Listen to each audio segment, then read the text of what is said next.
Salam, xoş gördük əziz Nərdivançı ailəsi və əziz müəllimlər, hörmətli qonağımız. Bugünkü Nərdivançının xaricdə təhsilin müsbət və mənfi cəhətləri adlı rubrikasının qonağı Qoşqar müəllimdir.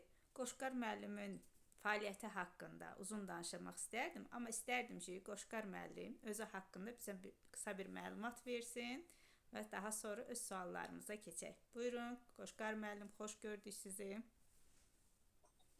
Hər vaxtınız xeyir olsun, Əmin xanım, əziz nərdivançılar. Ümid edirəm, həmişə bu nərdivan sizi yüksəklərə qaldırsın təhsildə, həyatınızda, fəaliyyətinizdə. Orta məktəbi Şəkidə oxumuşam. Universiteti Orta Doğu Texniki Universitetində, yəni Ankara şəhərində, Türkiyədə oxumuşam biyologiya üzrə. Magistratura doktoranturanı isə təhsilin idarə olunması üzrə Ankara'ya saat yarımlıq məsafədə Eskişehirdə oxumuşam. Beləcə həmin müddətdə mən 11 il Türkiyədə qalmışam, 2005-2016-cı illər arası və Azərbaycana 2016-cı ildə qayıtdıqdan sonra da orta və ali təhsil müəssisələrində işləməyə başlamışam. Universitetlərdə Xəzər Universiteti, Bakı Adliyyat Məktəbi, Ada Universiteti, Dünya Məktəbi, Landau Məktəbi, Britaniya Kolleci və s. kimi müxtəlif beynəlxalq kurikulumlarda, müxtəlif universitetlərdə işləmək qismət oldu və beləcə Azərbaycan təhsilini də yaxından görmüş, müşahidə eləmiş, tanımış olduq. Hal-hazırda da yenə Ada Universitetində və Xəzər Universitetində elmi rəhbərlik fəaliyyətim davam edir. Təhsilin idarə olunması üzrə magistratura, doktorantura tədbirlərinə elmi rəhbərlik edirəm. Eyni zamanda il yarım əvvəl Azərbaycandan Amerikaya köçmüşəm. Amerikanın Texas əyalətində yenə təlim-tədris işi ilə məşğulam burada da. Beləcə ömrümün 11 ili təhsillə keçib, təhsil almaqla, 11-dən də daha çox əslində və hal-hazırda da təhsil almıram, amma əmək fəaliyyətini yenə təhsillə əlaqədar davam edirəm. Məni də dəvət elədiyiniz üçün təşəkkür edirəm, minnətdaram ki, bu müəllimlərlə görüşə dəvət eləmişsiniz. Buyurun, suallarınızı eşidirəm. Təşəkkür edirik, Qoşqar müəllim.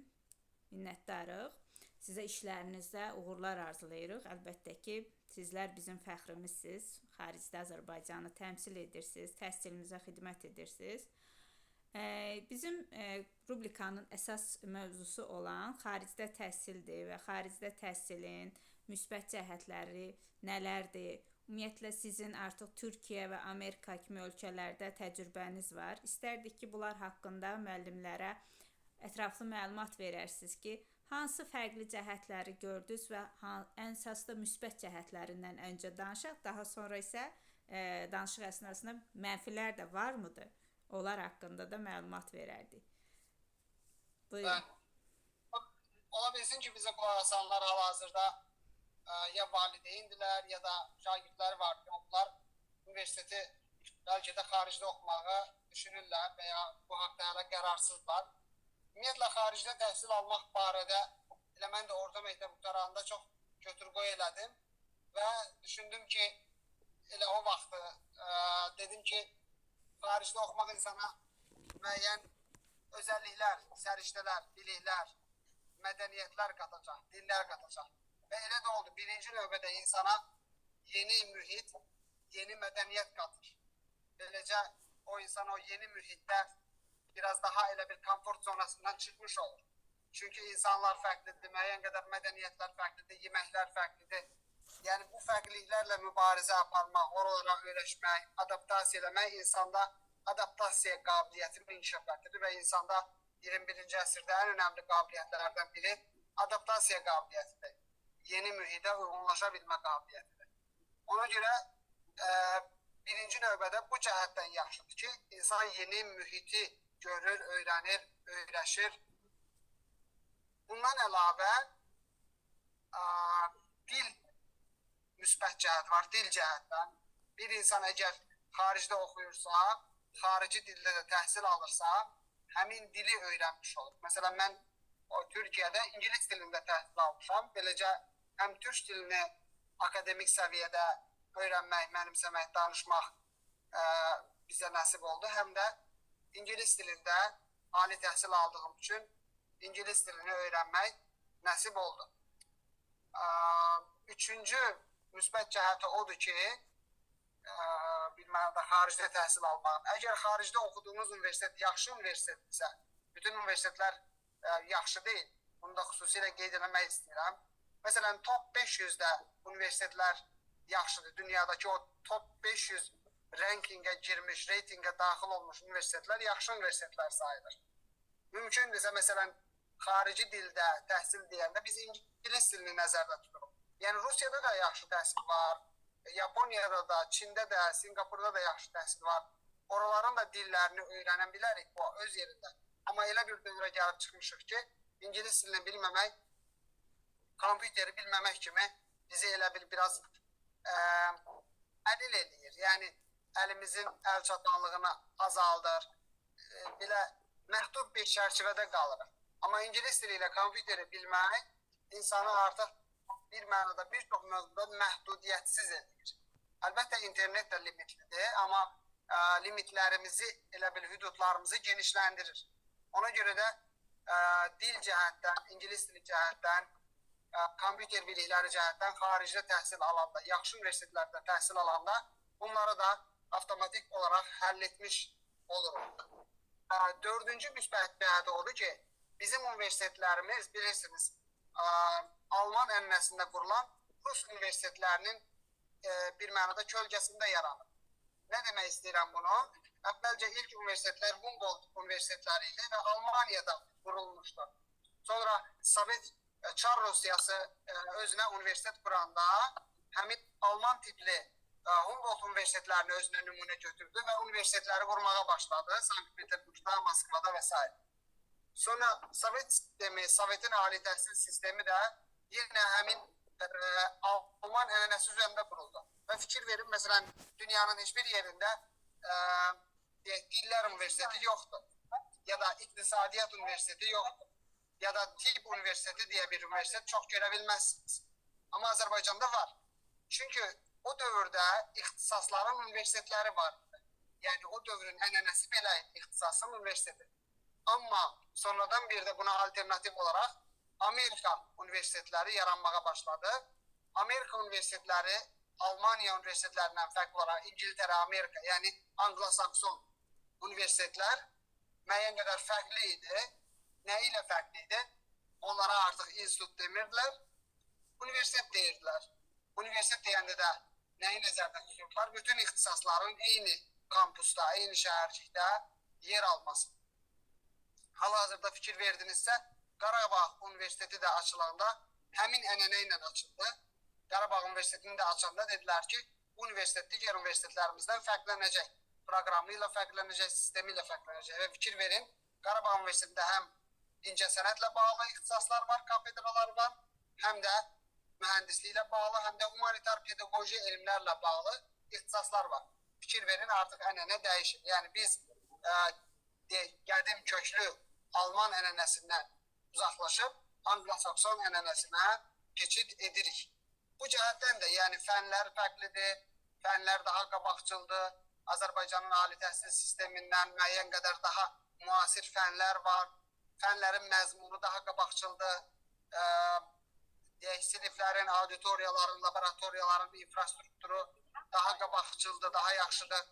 Ona görə də bu top 500-dəki universitetlərə getməyə dəyər. Tələbələrimizi yönləndirməyə dəyər. Beşinci cəhət nədir? Beşinci müsbət cəhət də odur ki, ali təhsil sistemimizin tələbələr üçün sosial fəaliyyəti, əyləncəsi, mədəni fəaliyyəti yenə də müəyyən qədər zəif qalır. Amma o böyük kampusu olan, şəhərciyi olan universitetlərdə yataqxanalar, ondan sonra universitetin klubları, tələbə şəhərciyindəki universitetlərin idman zalları, stadionları və s. bunlar hamısı tələbələrin asudə vaxtını daha səmərəli keçirməyinə köməklik edir. Bu 5 cəhətlə biz xülasə edə bilərik ki, ali təhsil sistemimiz ilə xaricdə təhsili, xaricdə dedikdə isə bu 500 universitetdəki təhsili müqayisə etdiyimizdə oralara getməyə bu 5 cəhətdən dəyər. Belə düşünürəm. Təşəkkürlər Qoşqar müəllim. Demək olar ki, bu rubrikamızdakı qonaqların içində ən belə deyə ətraflı məlumatı siz verdiniz universitetlər haqqında, hansı ki, əlbəttə ki, bizdə fərqlidir universitetlərin ixtisaslaşmış olması, amma onlardakı kampus şəklində olmasını siz vurğuladınız. Buna görə minnətdaram. Bu da bir belə deyək, nərdivançılar üçün yeni bir fikir oldu. Və xaricdə təhsil üçün hamımız üçün belə deyək də əlçatmaz bir arzu olub, hamımız onu belə də qazanmaq istəmişik. Həmişə də bizə müsbət cəhətlərini demək olar ki, deyirlər. Hər dəfə kimdənsə soruşsaq, hamı deyir ki, bu müsbət cəhətləri var və bizi ora getməyə həvəsləndirirlər. Bəs biz istərdik ki, biz gedəndə, bizim gənclərimiz ora gedəndə hansı çətinliklərlə rastlaşacaq? Ümumiyyətlə, mənfi cəhətləri varmıdır bu xaricdə təhsilin?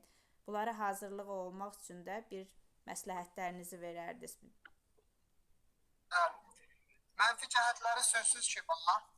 Bunlardan birisi odur ki, Azərbaycanda bir gənc orta məktəb şagirdi ana-ata qayğısı ilə ana-ata onların başında nəzarət edir, dərs oxumağına, yeməyinə, içməyinə, hər şeyinə, paltarına, otağının səliqəsinə qədər. Və bu qayğı ilə, bu nəvazişlə böyüyən uşaq gedib müstəqil həyata başladığı zaman çox çətinlik çəkə bilər. Birinci mənfi cəhət budur ki, orada şagird özü-özünə baxa bilmir. Yəni, abituriyentdir, 17 yaşında məktəb tutanıb, hələ tam həyata hazır ola bilmir. Valideynləri o qədər nəvaziş göstərir ki, ona. O məsuliyyət götürə bilməyib, götürməyib, ona verilməyib bəlkə də. Ona görə də bu çətinliyə düşməsin deyə mütləq uşağa erkən yaşlardan etibarən yatağını toplamaq, otağını yığışdırmaq, yemək pişirməyi öyrətmək lazımdır. Məsuliyyətlər vermək və burada çox dəqiq və çox möhkəm olmaq lazımdır ki, övladın, qızım, oğlum, sən öz işlərini özün görməlisən. Ayaqqabının bağı, nə bilim, otağının təmizliyi və bunları eləmədən mən də sənə növbəti hansısa bir istədiyim bir şey varsa onları mən təmin edə bilməyəcəm. Məsələn, övladınız deyir ki, mən filan yerə apar, gəzdir. Məsələn, gedək bulvara. Siz övladınıza deməlisiniz ki, övladım, otağımı yığışdır, sonra mən sən bulvara apara biləcəm. Yox, mən bulvara getmək istəyirəm, sən yığışdırsan olmazmı? Ərinirəm, yorulmuşam, məsələn. Xeyr oğlum, xeyr qızım, mütləq, amma mütləq sən bu işi görməsən, biz gedə bilməyəcək. Bu kimi yanaşmalarla uşaqlara öz işlərini, özlərinin görməyini öyrətmək lazım. Bu onlara pislik deyil, yaxşılıqdır. 9-cu sinifdən, 10-cu sinifdən sonra yavaş-yavaş uşaqlara 10-11-də əsasən, son 2 ildə, yəni, deyək ki, soba ilə necə işləyirlər, nə bilim, sobanı necə yandırırlar, çayı necə qoyurlar, makaronu necə pişirirlər, süpü necə pişirirlər, bunların hamısını öyrətmək, yavaş-yavaş öyrətmək lazım. Heç olmasa, hardan öyrənə bilərlər, onu göstərmək lazım. Sonra, məsələn, işıq pulu necə ödənilir, su pulu necə ödənilir, pulla necə hərəkət olunur, pul ümumiyyətlə hardan gəlir, hara gedir, pulu necə istifadə edirik. Bu kimi məsələləri yavaş-yavaş uşağa öyrətmək lazım. Əgər bunları öyrətməsək, uşaq gedir çox çətinlik çəkir. Özünə baxa bilmir, arıqlayır, xəstəliyə tutulur. Səliqə-səhmansız otağı, səliqə-səhmanı olmayan həyatı onun akademik nəticələrinə də ona görə də düzənli, səliqəli bir uşaq olmaq üçün, universitet tələbəsi olmaq üçün buna xüsusi valideynlər diqqət edir. İkinci çətinliyi isə uşağın, deyək ki, mənəvi, emosional cəhətdən tam olmağı. Ki, məsələn, getdiyi ölkədə yeni insanlarla qarşılaşacaq, yeni mədəniyyətlərlə qarşılaşacaq, yeni cəmiyyətlərlə, təşkilatlarla qarşılaşacaq, siyasi ideologiyalarla, dini ideologiyalarla qarşılaşacaq. Bu müxtəlifliklərlə qarşılaşanda öz kimliyini qoruya bilir. Mən kiməm? Yəni, əvvəldən bu sualın cavabını özündə bilməlidir ki, sonra o getdiyi ölkədə bu kimliyini qoruya bilsin. İkinci mənfi cəhət odur ki, uşaqlar kimliklərini itirə bilirlər. Məsələn, milli kimliyini itirə bilir, dini kimliyini itirə bilir uşaqlar. Orada məsələn hər hansı bir ideologiyaya qoşula bilir. Bunun qurbanı ola bilir. Bu da ikinci mənfi cəhətdir. Yəni öz şəxsi, milli, mənəvi kimliyini qorumağı daha çətin olur. Çünki artıq orada müstəqildir.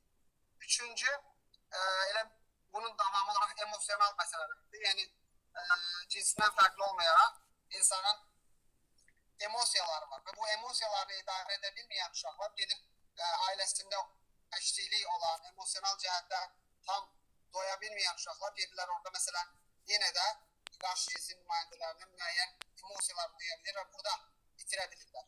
Yəni bu üç cəhət xüsusi bir uşağın individual cəhətdən qarşısında dayanan təhlükədir ki, uşaq onu mütləq aşmalıdır. O da valideynin əvvəldən işlədiyi bir mənada naxışlarla mümkündür. O uşağın xarakterindəki sıx toxumalarla, incə toxunuşlarla mümkündür ki, o uşaq problemləri universitet yaşında 18, 19, 20 yaşında qarşılaşanda belə şeylərdə onları aşa bilsin.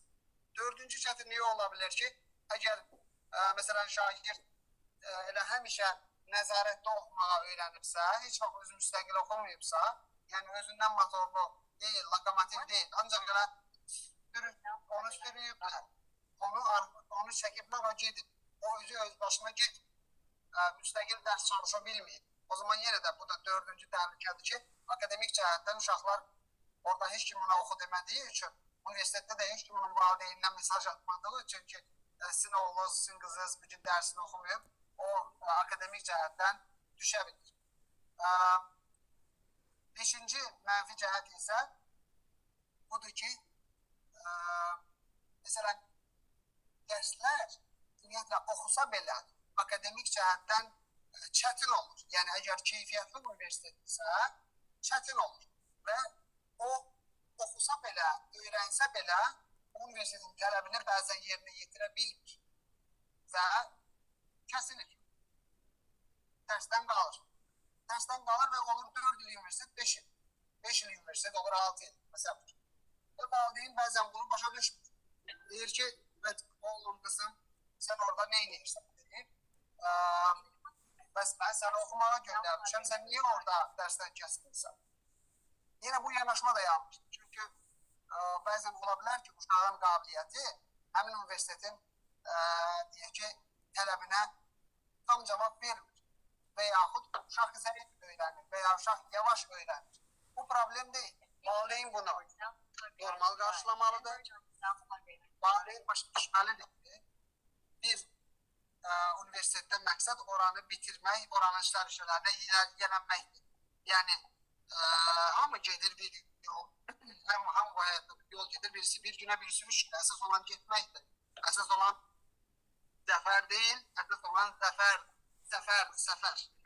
Yəni, yol getməkdir. Əsas olan odur ki, o məqsədə çatmaqdır. Bu sözü çoxlarından eşitmiş olarsınız. Əsas deyir, zəfər deyil, səfərdir. Yəni, bu yolda olmaqdır əsas məsələ. Buna görə də mənim tövsiyəm ondan ibarətdir ki, valideynlərdə əndişəli olmasın. Övladlarını universitet həyatında yanlarında olsunlar. Yəni, dərsdən kəsilmək normaldır. Bunu başa düşməlidirlər. Akademik cəhətdən də belə çətinliklər ola bilər. Abituriyentləri, universitet tələbələrini bu çətinlik gözləyir. Təşəkkürlər Qoşqar müəllim. Mənfi cəhətlərini də qeyd etdiniz. Bəli, əlbəttə ki, bu belə deyək, öz yaşadığı mühiti və ailə mühitini, cəmiyyəti dəyişdikdə müəyyən çətinliklərlə rastlaşır. Bu həm tələbələrə aiddir, həm də insan olaraq belə deyək, yaş baxımından yuxarı yaş olanlara da aiddir ki, biz öz mühitimizə öyrəşmişik və öz belə deyək, mühitimizi, öz boşqabımızı deyək, tərk etdikdə bizim üçün biraz tədirgin olur. Hər şey adaptasiya olmaq çətin olur. Və Amerikada artıq bir il dediniz, artıq oradadır, 11 il Türkiyədə yaşayıb və təhsil almısınız. Azərbaycan təhsili ilə oradakı təhsilin burada fərqi yoxdur. Həm ali təhsil ola bilər, bəlkə məktəblərdə orta təhsil səviyyəsi də ola bilər. Oxşar cəhətlər nələr idi? Sizi belə deyək, bizim müsbət cəhətlərimiz var mıydı ki, hansı ki dediniz ki, aha bu Azərbaycan təhsilində daha müsbət yönümlüdür, nəinki burada. Belə nüanslarla qarşılaşdınızmı? Bəli, məsələn, bu rahatlıqla bunu biz deyə bilərik ki, Azərbaycanda valideynlər övladlarının təhsilinin qayğısına qalır, qeydinə qalır və hazırdılar ki, ona dəstək olsunlar. Bəlkə də bəzən səhvlər eləyirlər, amma bunun üçün canfəşanlıq eləyirlər. Pul xərcləyirlər, repetitora göndərirlər, müəllimə dəstək olurlar, müəllimdən dərsini soruşurlar, hətta hədiyyə alırlar. Yəni, bu ki, amandı övladıma yaxşı diqqət göstərsin, nəzər yetirsin. Yəni, bu şərq cəmiyyətinə məxsusdur. Amerikada çox azdır. Yəni, övladlarının təhsilinin qeydinə qalan çox azdır. Türkiyə ilə Azərbaycanı müqayisə edəndə isə Türkiyədə, məsələn, ali məktəb artıq tələbənin tam müstəqil olduğu dövrdür. Azərbaycanda isə, fikir verin, ali məktəbdə belə valideynlər görər. Yəni, koridorlarda, qeydiyyat mərhələsində və ya ilin ortasında bir də baxarsınız ki, valideyn gəlib müəllimlə görüşür, dekanla görüşür, övladının vəziyyəti haqqında. Bunu məsələn, mən Türkiyədə heç görməmişdim. Bu müsbət cəhətdir əslində. Niyə müsbət cəhətdir bilirsinizmi? Çünki tamamilə müstəqil buraxanda, heç soruşmayanda, universitetlə valideyn heç əlaqə qurmayanda, bir də baxıb ki, illər keçib, neçə dənə altdan dərsi var, kəsilib, heç valideynin məlumatı belə yox. Hətta olub ki, bəzən universitetdən atılır tələbə, amma valideynin məlumatı olmur. Ona görə də Azərbaycan valideyni bu mənada alqışlamaq lazımdır. Sonra bizim, məsələn, klasik təhsil yanaşmamızda ümumi intellektual biliklər yüksək səviyyədə və şagird də, tələbə də müəyyən qədər daha çox ümumi intellektual biliyə sahib. İndi bu müəyyən qədər yavaşlamış ola bilər. Məsələn, ədəbiyyatla bağlı, dünyanın ölkələri, onların paytaxtı, bayraqları, boğazlar, məsələn, coğrafiya, tarix, mədəniyyət, bununla bağlı ümumi intellektual səviyyə ölkəmizdə daha yaxşı səviyyədədir. Kimə soruşsam bir şeir bilər, bir ədəbiyyatdan nəyisə bilər. Buralarda o da kəsaddır, əksik. Sonra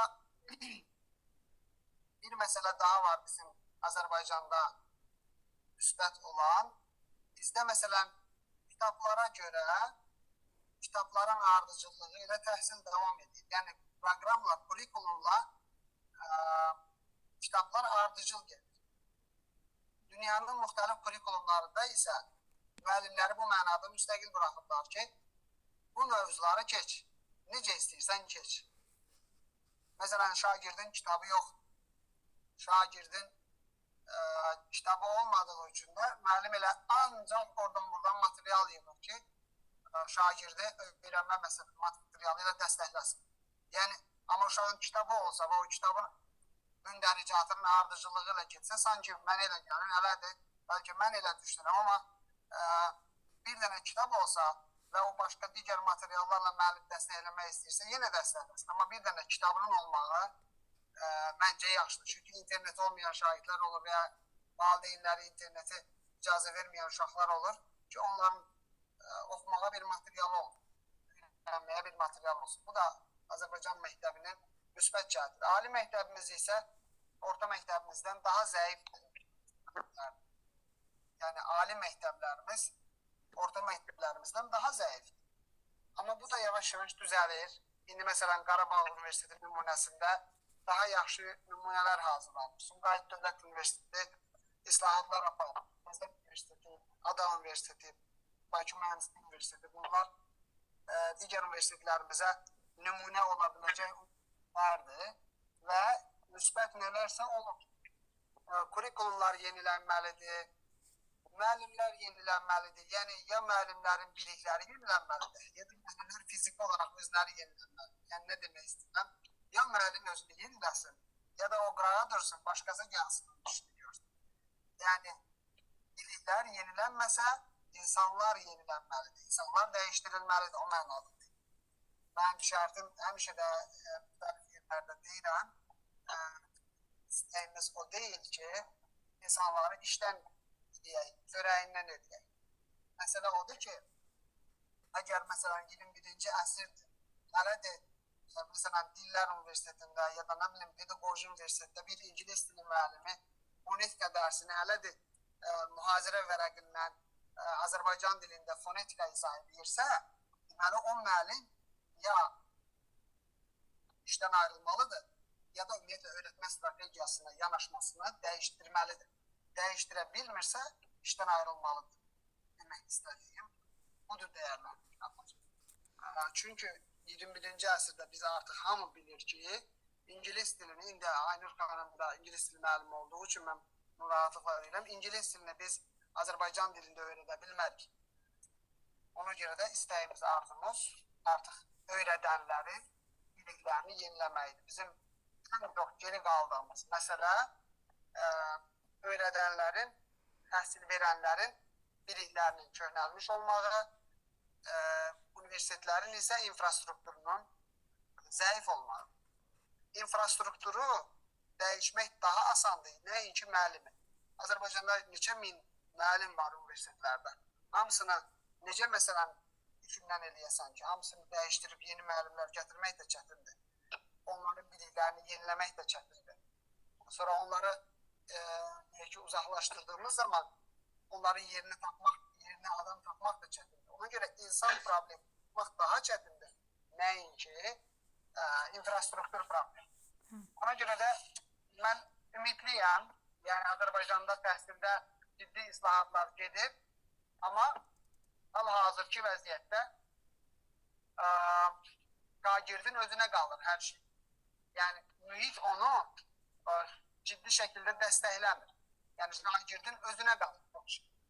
Verin Azərbaycandan dünyada olimpiyada qalibləri çıxır, dünyanın ən yaxşı universitetlərinə gedənlər də çıxır.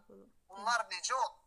Şagirdin, valideynin şəxsi əzmkarlığı, səy göstərməsi, gecəsini gündüzünə qatması, repetitora nə qədər pul xərcləməsi nəticəsində olur. Deməli, bizim potensialımız var, şagirdlərimizin potensialı var, müəllimlərimiz də var. Sadəcə müəllim dövlət məktəbində həvəsli olmadığı üçün tam potensialını ortaya qoymur. Şagird də dövlət məktəbində o tam keyfiyyəti görə bilmədiyi üçün repetitora gedir. Və beləcə nə olmuş olur? Repetitorluq bir zərurət halına çevrilir.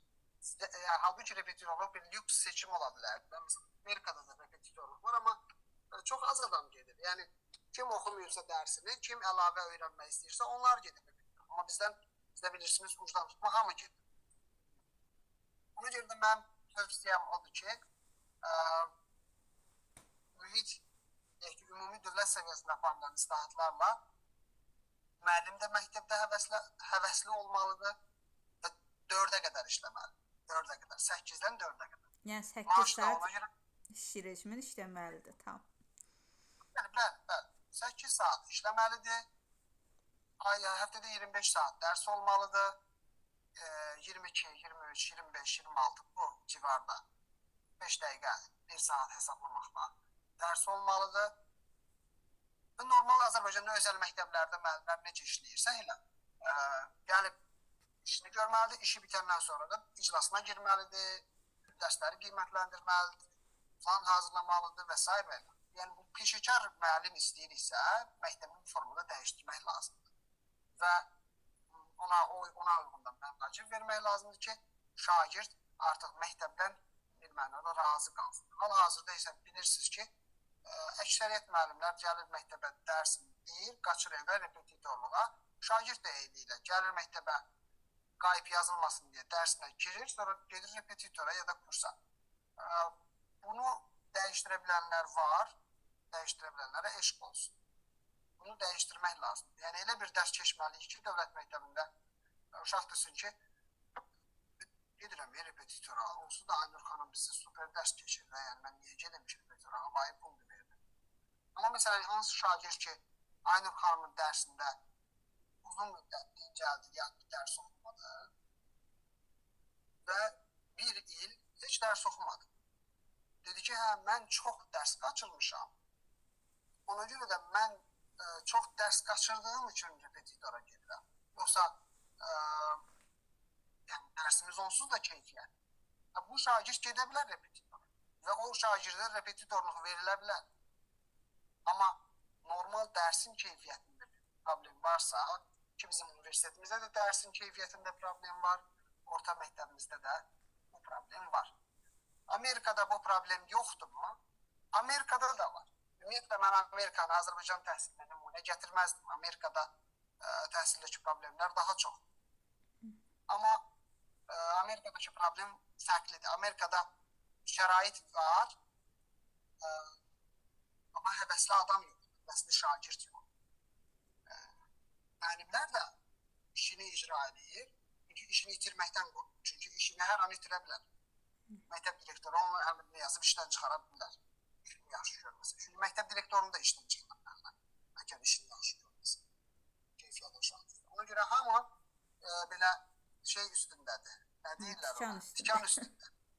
Hamı tikan üstündə olduğu üçün hamı işini görür. Görməlidir deyir. Yoxsa çox həvəslidir deyə görmür. Azərbaycan müəllimi daha həvəslidir. Hal-hazırda siz də mən də könüllü surətdə Azərbaycan müəlliminə nəsə eləməyə, tövbə verməyə çalışırıq.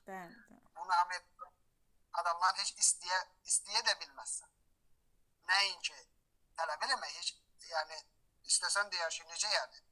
Heç başa da düşməz. Neyin ediyimiz başa da düşməz. Bəli. Bəli. Təşəkkürlər Qoşqar müəllim. Minnətdaram. Hər şey haqqında ətraflı məlumat verdiyinizə görə. Burada müəllimlərimiz var, bəlkə də şagirdlərimiz də var. Kimlərin sizə sualı varmı Qoşqar müəllimə? Bizim qeyd edim ki, sunumumuzun da artıq vaxtına az qalıb. Əgər yenidən qatılmaq istəyirlərsə, yeni bir Zoom linki göndərə bilərik. Amma ki, istərdim suallarımız varsa, suallarımızı verək Qoşqar müəllimə.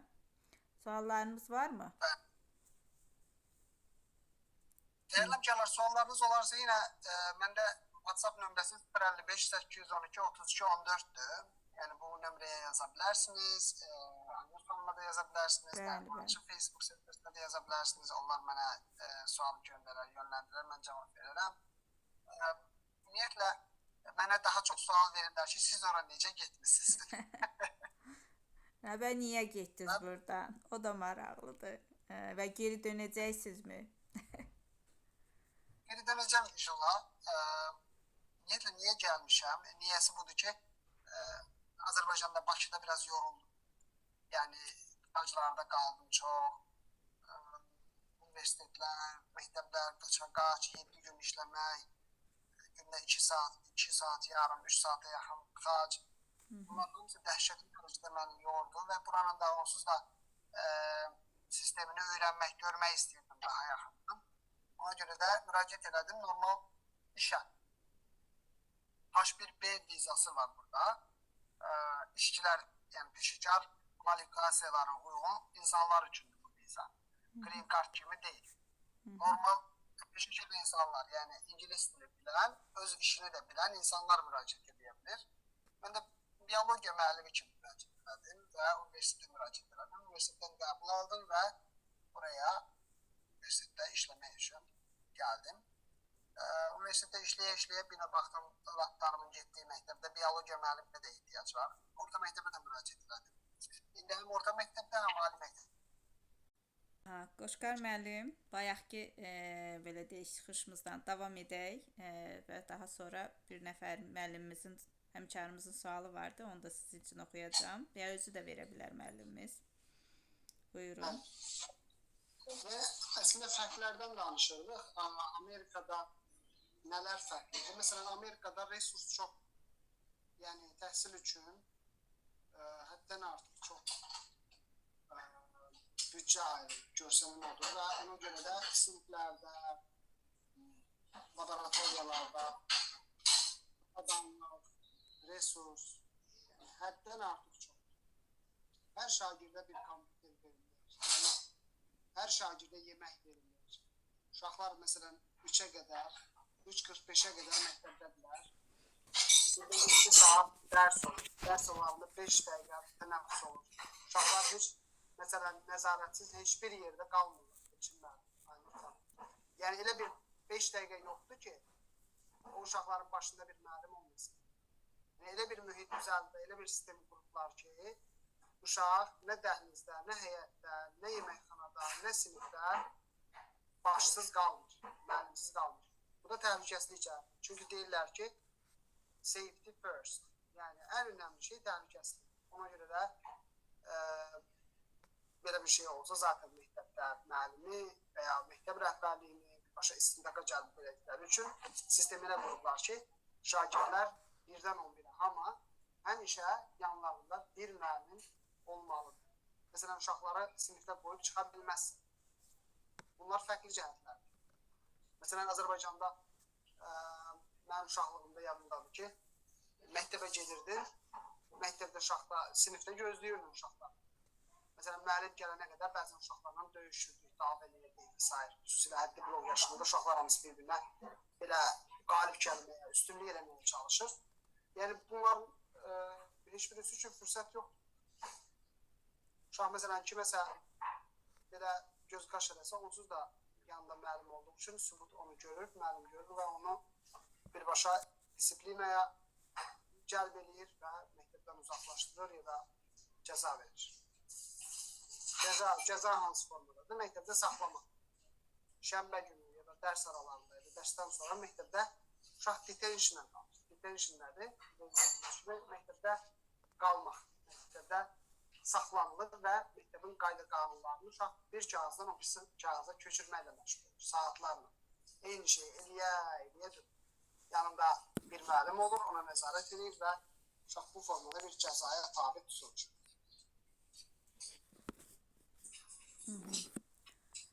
Sualı oxuya bilərsiniz. Sualı Nilüfər xanım vermişdi. Bəlkə özü səsləndilər Nilüfər xanım.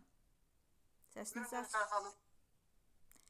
Zoom adı Nilüfər idi. Axşamınız xeyir olsun. Buyurun, axşamınız xeyir. Axşamınız xeyir olsun. Hər iki dəyərli müəllimə salamlayıram, təşəkkür edirəm belə maarifləndirici söhbətlərim mənə çox xoş oldu.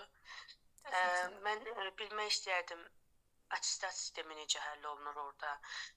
Məsəl üçün bizdəki kimi mən qınayıram, düzdür, mən özüm müəlliməm, amma bu sistemdəki bu boşluğu və ənənəviyə çevrilmiş illərdir davam edən bu 9-cu sinif attestat problemini orada necə həll olunur? Belə bir şey varmı? Məsəl üçün bizdə mən onu çox lazımsız hesab edirəm. Çünki bu saat bizim məktəblərimizin ən qlobal problemidir. Bu 9-cu sinifdən sonra 10-cu sinifdə davam edən 2 alan uşaqlar təhsilini ümumiyyətlə davam etdirmək niyyətində olmayan, amma 10-11-ci sinifdə gəlib əyləşən, yəni bu cür uşaqların bu sistem ümumiyyətlə, bu 9-cu sinif attestat, ümumiyyətlə 11-ci sinif attestat alması, o imtahan sistemi, bu təşkil olunan imtahandan universitetə qəbul. Yəni bu boşluq, bizim bu boşluğumuz orada necə gözəl həllini tapıb, bunu bilmək istərdim. Yəni biz də bu, necə deyərlər, layihədən mi deyim, gedişatdan mı deyim, sistemdən deyim, faydalanardıq. Bəlkə bizdə də bir dönüş çox gözəl olardı. Yəni bunu istəyərdim bilmək. Təşəkkür. Şəlalə Məmmədli də burada. Bəli.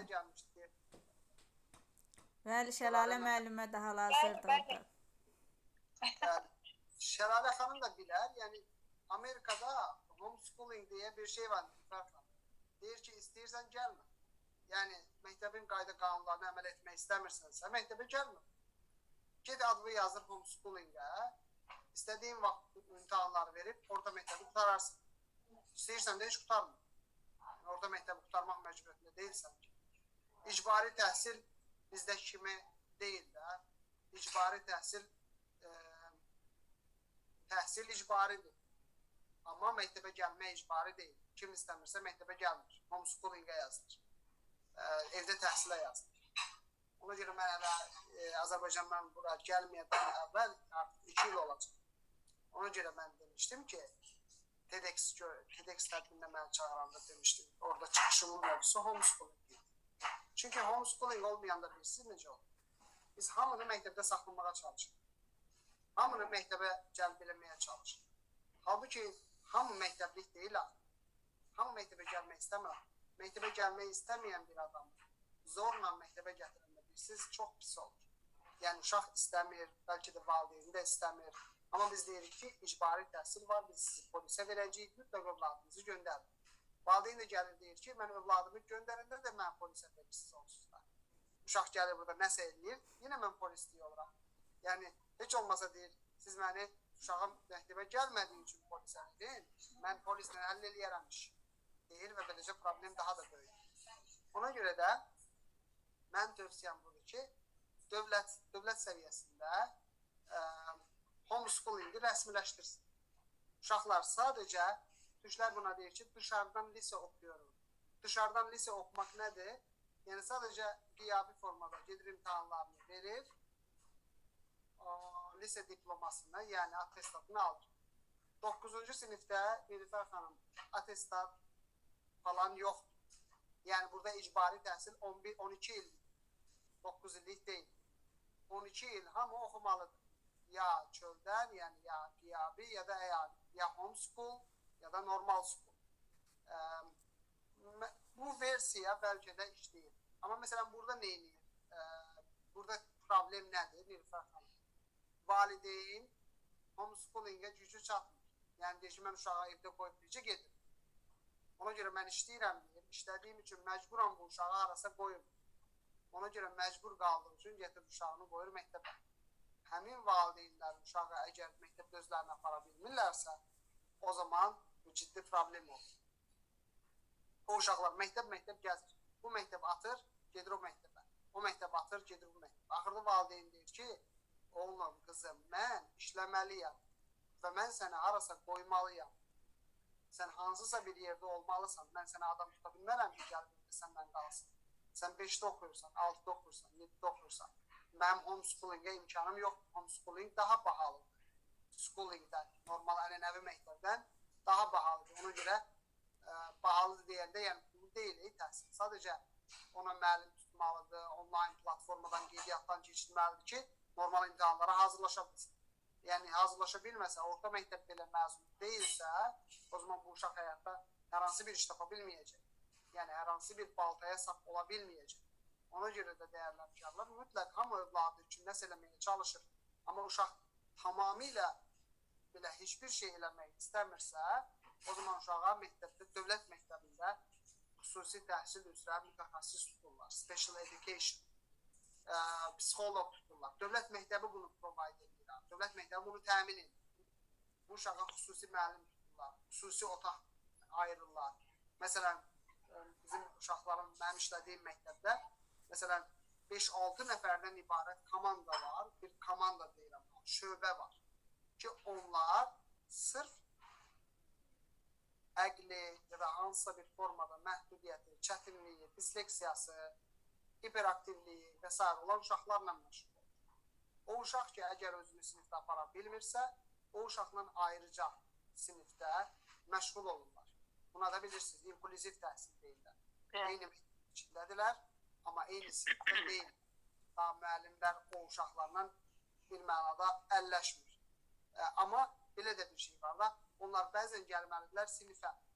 Gəlirlər sinifə, görürük ki, məsələn, uşaq o uşağı biz heç də öyrədə bilmirik. Adaptasiya olunub bilib, hə? Müəyyən qədər adaptasiya olub, amma biz heç də öyrədənmirik. Çünki uşaq ümumiyyətlə özünü qapıyıb da, yəni bütün məlumat, elə bütün antinalarını bağlayıb. Və biz onlara heç nə öyrədə bilmədiyimiz üçün, yəni ümumiyyətlə məhdudiyyətli uşaq və ya məhdudiyyətli deməyək. Sen uşaq, sen nə deməkdir? Special educational needs. Xüsusi təhsil ehtiyacı olan uşaq ümumiyyətlə müəllim üçün bir challenge-dir da, çətinlikdir. Müəllim üçün bu çətinliyi aşmaq da asan deyil. Bəzən də aşa bilmirik. Biz onlara mümkün qədər nəsə öyrətməyə çalışmalıyıq. Yoxsa o, əlbəttə bizim sinifin ortalamasını düşürəcək və mənim ümumi uğuruma təsir edəcək. Amma bütün məktəblərdə belə uşaqlar olduğu üçün, bütün siniflərdə belə uşaqlar olduğu üçün. Yəni, mənə də o sinifin ortalaması aşağı olanda çox üstümə gələ bilməzlər. Çünki mən deyirəm ki, sinifdə 5 nəfər SPED var. SPED, yəni Special Education alan uşaq var. sped olduğu üçün o siniflərdə mənim də ortalamam o spedlərə rəğmən məsələn 60 olanda 100 üzərindən deyirlər ki, yaxşıdır. Daha 80 gözləmirlər. Deyirlər ki, daha niyə? Yəni 60-da 60, 70-də 70. Yəni ümumiyyətlə akademik cəhətlərə görə uşaq müəllimi burada mühakimə eləmirlər. Müəllimi o vaxt mühakimə edirlər ki, orada özünü yaxşı aparmır müəllim. Şagirdə pis davranır, əsəbləşir, qışqırır, valideynlə düzgün ünsiyyət qurmur. Bu hallarda müəllimin işdən azad olma ehtimalı var. Yoxsa uşağın qiyməti aşağı oldu deyə müəllimə heç nə söz demir. Deyirlər ki, biz sizə necə dəstək olaq? Nə məsləhət görürsünüz? Biz necə eləyək ki, uşaqların ortalamalarını yüksəldək, məktəbimizin reytingini yüksəldək. Yəni, burada belə bir vəziyyət var. Amma ümumi bizdə problemi həll etmək üçün 9-cu sinif, yəni biz əgər gələcəkdə 11 illik təhsili icbari eləsək, Nilüfər xanım, indi Samirə xanım da buradadır, artıq dövlət orqanlarında belə bir söhbətlər gəzir də ki, icbari təhsil 11 il olsun ya da 12 il olsun və s.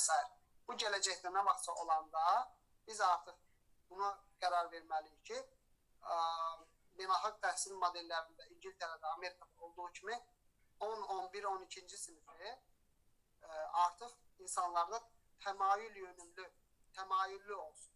Yəni, bu uşaq 9-cu sinifin axırında qərar versin ki, mən tibbi sahələr, biotibbi sahələr istəyirəm və artıq 10, 11, 12-də bu uşaq sadəcə 3-4 dənə, 5 dənə dərsdə otursun. Yəni, bu uşaq sadəcə o dərslər. Həm də də azalar, həm də maraq. Kimya, biologiya, və dəyərləndirmələr. Nə qaydalar bilirsinizmi burada? Məsələn, deyirsiniz ki, bəs bu uşağın həftəlik dərs yükü necə dolur? Yəni, həftədə məsələn, bu uşaq 11-ci sinif şagirdinin neçə dərs olur həftədə? Məsələn, deyirəm, 5 gün, gündə 6 dərs, 30 saat dərs var, eləmi? Bəs deyirsiniz ki, Qoşqa mənim 30 saat nə ilə doldururlar? 5 dənə fənni varsa, 6 dənə fənni varsa bu uşağın. Bizdə 10 dənə fən var da, bilirsiniz, neçə dənə fən var? 16. Bəli. Bunlar nə? Eyni fən hər gün. Eyni fən hər gün. Yəni, yükünü artırırlar, sayını azaldırlar dərslərin, fənlərin. Yükünü artırırlar. Məsələn, mənim şagirdlərim 11-ci sinif. Burada mən AP Biology dərsi deyirəm. Hər gün 5 gün, həftənin 5 günü, hər gün biologiya dərsləri var. Hər gün kimya dərsləri var. Hər gün fizika dərsləri var. Hər gün riyaziyyat dərsləri var. Hər gün ingilis dili dərsləri var. Bəli, çox gözəl olardı orada da olsa. Bu şeydə də, yəni LAN bizə çox uzaq deyil bu praktika. Landau məktəbində delər. Azərbaycan Britaniya kollecində delər. Yəni uşaq 5 dənə dərs seçir, ana dərs, təməl dərs. Ya da 4 dənə, 5 dənə dərs seçir. Qalan dərslərdə məsələn bədən tərbiyəsi, incəsənət, bir dənə belə dərslər qoyublar. Onun həftəlik bütün uşağın o saatları, məktəbdə olduğu saatları bununla doldurulur. Doldurulmadı deyək ki, hansısa bir uşaq 4 dənə dərs seçib, az dərs seçib, özü seçib bu dərsləri, istəmir, başqa dərs lazım deyil ona. Məktəbdədir, nə qaracaq bu uşaq? Bu uşaqları yığırlar, məktəbdə olduğu müddətdə. Bir sinifə yığırlar, deyirlər ki, bizim bu saatımızın adı study hall. Study hall. Yəni, hamı bir araya yığılır, dərs oxuyur. Amerikada mən o təcrübəni gördüm, çox xoşuma gəldi. Study hall. Hamı oturur, dərs oxuyur, dərsini çalışır. Yəni, biz buna doğru getməliyik. Gedəcəyik, düşünürəm. Amma bu getməsək nə olacaq? İndiki olacaq. İndi nədir? İndi məsələn, 10-11-də tapmaqda çətinlik çəkir məktəblərdə. Müəllimə gəlir, uşaq yalvar ki, ay müəllim, ola mənə qayıb yazmayın, mən də hazırlığa gedirəm. Valideyn, müəllim deyir ki, bəs mən qayıb yazmasam, gəlib səni burada görməsələr, mən məsuliyyət daşıyıram. Deyir ki, mən qayıb yazacağım. Sonra gedir məktəb direktoruna yalvarır ki, ay müəllim, nə olar, mənim qayıblarımı silin də, yəni yoxsa mən qayıb sərhədinə gəlmişəm, limiti doldurmuşam, bəs mən nətər eləyəcəm? Mən hazırlığa gedirəm, nə bilim, olimpiyada yazmışdım, məqarla bilirəm. Bu səfər məktəb direktoru da zən altında qalır, müəllim də zən altında qalır, bilmir nə qarsın. Sonra deyir ki, məktəb direktoru deyir ki, bəs mən təmayül sinifi qurdum, sən də təmayül sinifinə qoydum. Sən niyə orada normal dərslərlə çalışmırsan? Niyə hazırlığa gedirsən? Deyir ki, ay filan kəs müəllim, axı siz mənə yadınızdadır, dediniz ki, Elçin, sən gedirsən müəllim yanına. Mən də dedim ki, hə, gedirəm. Dediniz ki, hə, onda sən gedirsənsə, səni qoyaq humanitar təmayüliyə. Ay müəllim, axı mən texniki təmayüliyəm, mən niyə humanitar təmayüliyə qoyursunuz? Sən onsuz da müəllim yanına gedirsən də. Dediniz və məni qoydunuz humanitar təmayüliyə. İndi mən necə gedim humanitar təmayüli tarix dərslərində, bütün coğrafiya dərslərində oturmaq, mən fizika riyaziyyat oxumalıyam. Bu tip konfliktlərlə, bu tip çətinliklərlə əlləşir hal-hazırda məktəb direktorları. Yanılıram mı? Dəyərli həmkarlar, bəlkə yanılıram, bəlkə dəyişib. Xeyr, elə necə qoymusunuz, elə davam edir. Bir ildə Davam edir. Hə, bəli, hələ ki davam edir. Həqiqətən də orada belə başa düşdüm ki, müəllimlərin üzərinə çox da təzyiq yoxdur. Amma bu günləri həqiqətən Azərbaycan müəllimi üzərində böyük təzyiq var. Onların nəticələri, şagirdlərin nəticələri ilə ölçülür. Onlar, bu da dediyimiz kimi bəzi şagirdlər var ki, hansı ki onlarda çətinlikləri var kollektiv içərisində oxumaqda, ümumiyyətlə birlikdə oxumaqda, mənimsəmədə problemləri olan, hətta bu ibtidai sinifdən dediyiniz kimi məcburən bunları biz 9-cu sinifəcən gətiririk və sonra da bu uşaqların akademik göstəriciləri zəif olduğuna görə də məhz ibtidai sinifdən başlayaraq müəllimlərin günahlandırırıq ki, bəli, bunun ibtidai sinif müəllimi yaxşı olmayıb və yaxud nə. Amma oradakı gördüyümüz homeschoolingin burada olması, Azərbaycanda da belə bir mühitin yaranmasına bu dəqiqə böyük bir ehtiyac var. Həm də bu təmayül siniflərin olması da lazımdır. Çünki uşaqlar bu dəqiqə seçirlər. Müəyyən bir yaş dövründən sonra mən bu sahəyə gedirəm, digərlərini istəmir. Amma biz məcbur eləyirik ki, 11-ci sinifə qədər sən bunu oxumalısan, bütün fənləri də 5 almalısan. Bu, yəni həqiqətən o dediyiniz problemlər də sonra gəlir ki, repetitorlar, kurslar burada dövrəyə girir. Bu da məktəbdə direktora, müəllimə çətinlik yaradır ki, bu şagirdi öz əlində saxlayasın və yaxud da ki, şagird istəməyəndə müəyyən, belə deyək, fikir ayrı seçkiliyi yaranır. Burada Samirə xanım qeyd edib ki, Dəyanət məktəbində də dediyiniz sistemdə tədris davam edir və orada həddindən artıq klublar, dərnəklər var, hansı ki, şagirdlərin istəkləri ilə yaranır. Yəni ki, bizdə də belə deyək, məşğələ deyirdilər dərsdən sonra. Amma ki, hal-hazırda elə deyim ki, hər yerdə bu davam edir və bu tədris olunur, %100 deməzdik. Müəyyən problemlər də var. Bunlar da oradakı, yəni siz görürsünüz ki, var, onları da uşaqlar seçir. Bizdə isə bu məcburudur. Sadəcə olaraq kimin dərs azlısa ona verilir ki, dərs saatımız daha çox alsın. Yəni bu bizdə əsasən kəmiyyətə önəm veririk, belə deyək. Keyfiyyət biz üçün bir çox yerlərdə geridədir, ona görə inkişaf etmək lazımdır. Başqa sualımız varmı? Biz Qoşqar müəllimi yormayaq. Çox sağ olsun ki. Buyur bəli. Bir qeydim daha var, qiymətləndirmə ilə bağlı. Məsələn, Amerikada həqiqətən də tam belə qiymətlendirmə uşağı, yəni tam belə düzgün, dürüst qiymətləndirməyə qalxsan, şagirdlərin çoxu kəsilir. Ona görə də xüsusilə Texasda uşaqlar oxumur. Valideynləri onları izləmir. Yəni, oxumağını soruşmur. Ona görə də uşaqlar evdə ev tapşırığı eləmir. Kim dərsdə biraz baş işləyirsə, yadında saxlayırsa, öyrənirsə, eləyir imtahanları. Bunlar xaricində, yəni sinifin artısı bir 50% 0-50 arasında alır. 100 üzərində. Amma müəllimlər nə edir? Deyir ki, mən bunlara 0-50 yazma hamısı kəsiləcək. Çox qəribədir. Müəllim bilirsiniz deyil. Deyir ki, sən 50 almışsın, sən 30 almışsın. Git bir daha elə. Kağızı bir daha verir ki, git bir daha elə. Eyni imtahan tapşırığını 2 dəfə, 3 dəfə elədir uşaq. Nə var nə var, uşaq biraz gəlsin, 75 alsın. Bir uşaq, məsələn, eyni tapşırığı 3 dəfə edir, 3-cüdə alır 75, 80. Müəllim 80 yazır. Nağarsın, çünki uşaq kəsiləcək də. Sonra da həmin uşaq əlbəttə gedib o yekun imtahanda 75-80 ala bilməyəcək. Çünki axı 3-cü dəfədə bu uşaq eyni imtahanı 3-cü dəfə edəndə 75 almışdı. Gedib o yekun dövlət tərəfindən keçirilən monitoringdə əlbəttə 75-80 ala bilməyəcək. Çox zəif olacaq. Ona görə də belə bir hal-hazırda təzad. Amma sinifin dediyim kimi 50% belədir. 0-50 arasında alır. Qalan 50% isə 80, 90, 100, 95 belə uşaqlar var. Yəni yaxşı çalışan, başı çox yaxşı işləyən uşaqlar da var. Amma hal-hazırda mən dövlət məktəbində işlədiyim üçün bunu görürəm. Bir çox müəllim də deyir ki, bu uşağı mən sıxsam nə olacaq? Yəni bu uşaq kəsilsə nə olacaq ki? Sinifdə qalanda nə olacaq ki? Mənə kimsə gəlib təşəkkür edəcək ki, aferin sən düzgün qiymətləndirmə aparmısan, bu uşaq kəsilib. Xeyr, belə bir təşəkkür də yoxdur. O uşaq kəsilməyəndə, keçəndə yenə də elə bir təşəkkür yoxdur. Ona görə də müəllim deyir ki, niyə başım ağrıdır? Amerikada müəllim deyir ki, niyə özümü cəngələ salım?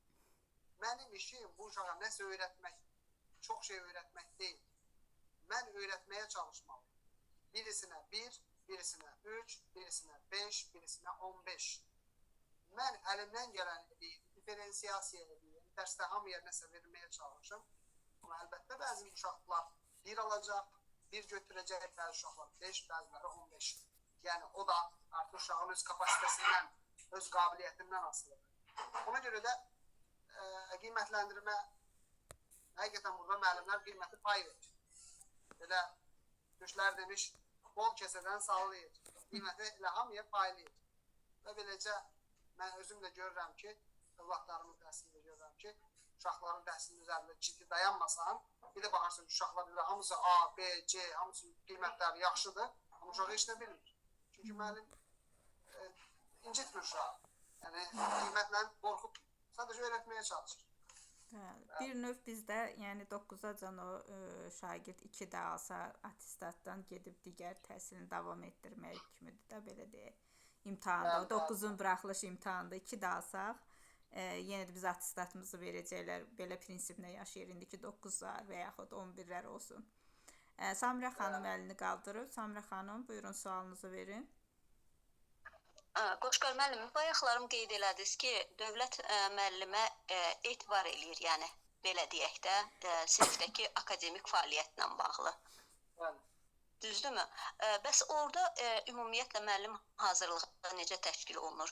Pre-servis, in-servis məsələləri, müəllimlərin instituta qəbul olması, universitet dövründəki hazırlıqları, sonra işə qəbul məsələsi, ümumiyyətlə orada da bizdəki kimi MİQ imtahan sistemi, sertifikasiya sistemi varmı? Bəli. Samirə xanım, Amerikada müəllim ehtiyacı çoxdur. Müəllim olmaq istəyən azdır. Ona görə də bizim ta o dədə-babadan olduğu kimi indi Amerikada hər hansı bir universitet müəllimi müəllim ola bilir. Ona görə də dediyim kimi burada təhsildə müəyyən problemlər var. Pedaqoji təhsili olmayan belə burada müəllim ola bilir. Və burada məktəb zonaları müəyyənləşdirilib. Məktəb zonalarının rəhbərləri var.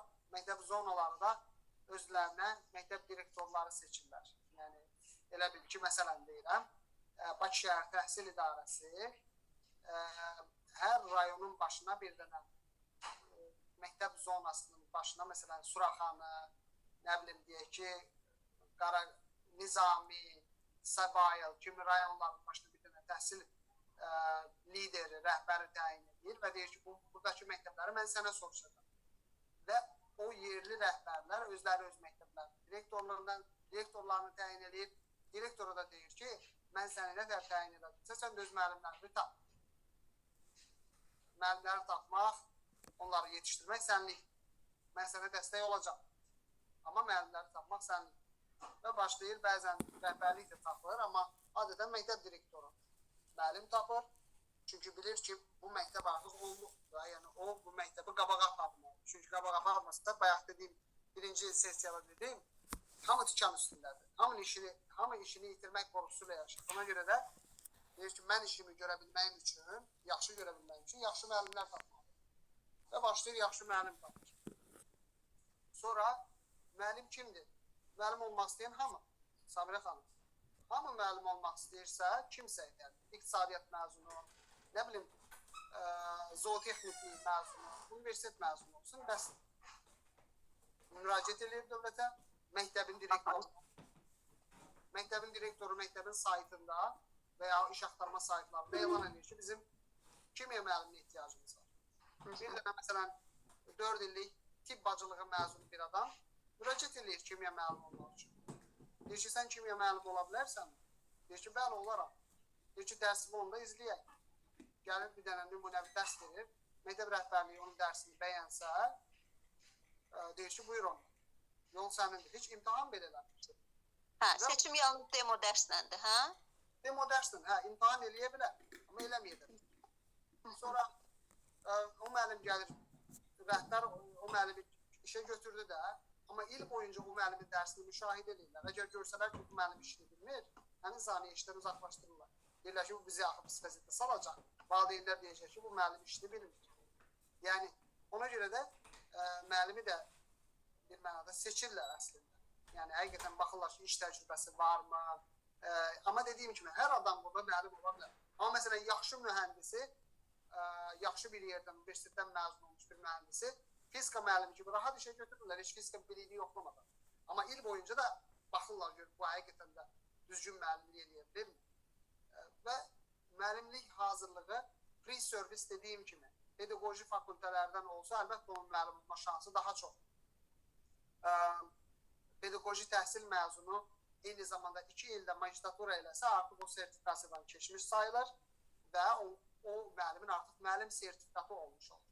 Və ya məsələn mühəndisdir və ya tibb bacısıdır və ya məsələn baytardır, amma gəlibdir müəllim olmaq üçün müraciət edirdi və müəllim kimi artıq fəaliyyət göstərir və məktəb rəhbərliyi də görür ki, bu baytar qəşəng biologiya dərsi deyir, veterinarlıq məzunudur, qəşəng biologiya dərsi deyir, çox bəyənirlər, deyirlər ki, məsələn uzun müddətli müəllim olmaq istəyirsənsə, müəllim kimi sertifikasiyadan keç. O da dövlətə müraciət edir, pedaqoji dərslər alır, müəllim işləyə. Müəllimlik peşəsindən ayrılmadı. Pedaqoji dərslər alır, imtahanları keçir, olur sertifikatlı müəllim. Amma burada sertifikasiya icbari deyil, sertifikasiyadan keçmədən də bir müəllim kimi işləyir. Sertifikasiya sadəcə maaşı artırır. Yəni, onun müəllim kimi artıq lövbər salmağına köməkli edir. Deyir ki, artıq mən müəlliməm. Sertifikasiyadan keçməyibsə, o şey olur, təhlükədə olur onun peşəsi. Yəni, sabah birisi gün işdən atıla bilər və ya o sertifikasiyadan keçməyibsə, maaşı aşağı olur. Valideynlər deyə bilər ki, onsuz da bu müəllim hələ teacher certification yoxdur, ona görə də zəifdir və s. Kimi belə problemlər ola bilər, amma olacaq mənasına gəlmir. Bir adam həqiqətən də mühəndisdir, iqtisadiyyatçıdır, yaxşı riyaziyyat bilir, gəlir riyaziyyat dərsi keçir, uşaqlarla da düzgün ünsiyyət qurursa, heç sertifikasiyadan keçmədən uzun müddətli o işini icra edə bilər. Çünki hər məktəb zonası il boyunca neçə saatsa o müəllimlərə in-service education verir onsuz da. Yəni PD deyirlər də, in-service PD, in-service professional development. Yəni işini icra eləyə bu müəllim onsuz da təlimlər keçirlər. Ona görə də problem olmur. Yəni o məktəbdə müəllim işləyə müəllim kimi səriştələri artırılır onsuz da onun. Əgər öyrənməyə açıq bir insandırsa. Təşəkkür. Deməli, əsas məsələ fərq odur ki, onların özlərinin müəllimləri işdən azad eləmək ixtiyarları var bizdəkilərdən fərqli olaraq. Məktəb rəhbərinin?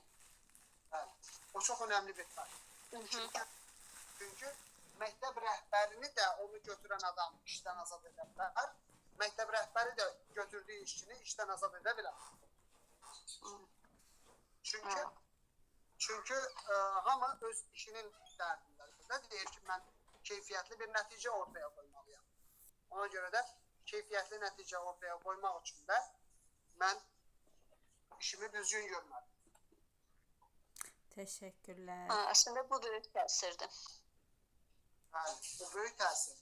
Çünki Estoniyada da bu beləydi. Biz Estoniyaya gedəndə orada görmüşdük. Finlandiyada da bu beləydi. Məktəb direktoruna avtoritet veriblər. Yəni, avtonomiya veriblər. Avtoritet səhv oldu. avtonomiya, sərbəstlik, muxtariyyət veriblər ki, sən burada bir nəticə ortaya qoymalısan. Bunu necə istəyirsən qoy. Bu müəllimlərə nə öyrədilmək lazımdırsa sən bilməlisən. Biz hardan bilək nə bilməlidir onlar? Yəni, bəzən yuxarıdan da gəlib müəllimlərin dərslərinə baxırlar, amma ümumi mənada məktəb direktoru bilməlidir ki, o müəllimin hansı biliyi əksikdir, nə burada çatmır, nəyə ehtiyac var. Ona görə də professional development daha çox in-service həyata keçirilir. Yəni, işi icra edərkən. Faik müəllimlə də biz görüşmüşdük bir neçə təlimlərdə. Faik müəllim, buradasınızmı? Faik Şıxanızadə. Bəli, məncə o da bizim Nərdivançı ailəsindəndir. Burada olar, yəqin ki, Elçin müəllim buradadır, Şəlalə müəllim. Təşəkkür edirəm hər birinə. Buyurun Faik müəllim. Vaxtınız xeyir olsun. Mən çox xoş idi, bayaqdan dinləyirəm. Həqiqətən çox maraqlı məlumatlar əldə elədim.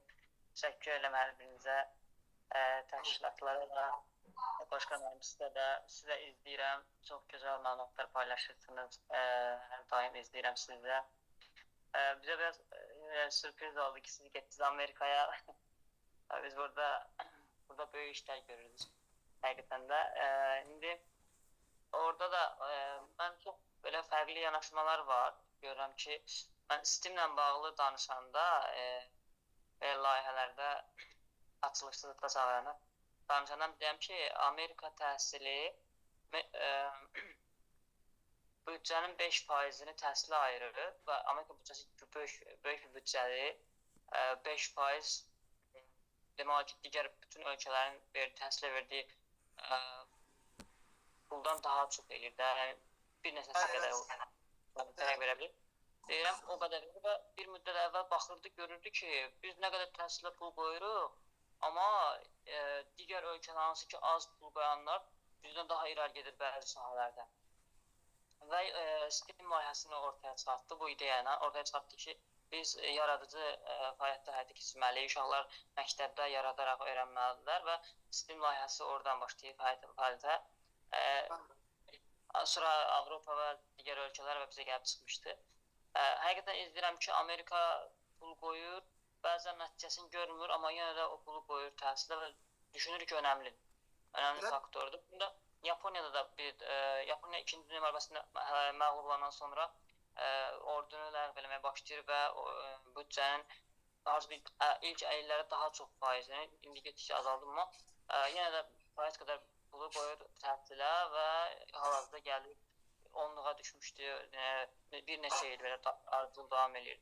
Yəni təhsilə pul qoymaq heç vaxt itirmir də. Düşünürəm ki, bizdə biraz çox arxaladı bu sahədə, düşünürəm təhsilə pul qoyanda da biraz qəribə baxırıq ki, elə düşünürük ki, boşuna qoyulub, bəzi şeylər düşünürük ki, boşuna qoyulub bu.